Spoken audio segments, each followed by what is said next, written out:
সে বিষয়ে দু এক কথা বলবেন।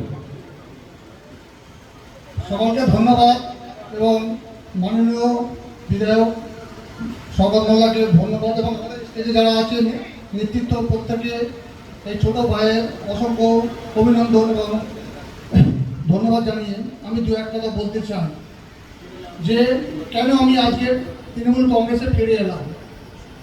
আমি বিগত যখন তৃণমূলের জন্ম হয় 1998 সাল থেকে আমি তৃণমূল দলটা করতাম, কিন্তু আমাদের পাড়ায় কিছু যারা কিশোর এবং বিদ্যাকে দায়িত্বে স্টেজের আগে যারা দায়িত্ব ছিল আমি তাদের নাম মুখে আনতে চাই না, তো তারা বলছিল আমরা তৃণমূল করছি, তোরা বিজেপিটা কর। স্বাভাবিকভাবে আমাদেরকে ভুল বোঝানো হয়েছিল, ওদের প্রলোভনে পড়ে আমরা বিজেপিটা করেছিলাম, কিন্তু বিজেপিটা করে আমাদের কোনো লাভ হয়নি, বড় ক্ষতি হয়েছে।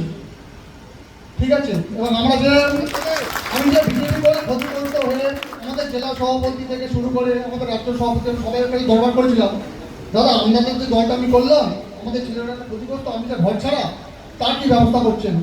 তারা তো আমাকে আপনার সাহায্য করেনি, উল্টে মুখের পর বলেছে তুই যেখানে পারিস চলে যা।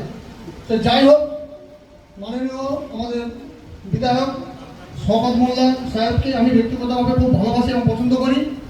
হয়তো ওনার সঙ্গে আমার কোনোদিন সাক্ষাৎ হয়নি, কিন্তু আমি ব্যক্তিগতভাবে ওনাকে চিনি। তাই ওনার আদর্শে আজ আমি আমাদের ছেলেদের নিয়ে তৃণমূল কংগ্রেসে যোগদান করলাম।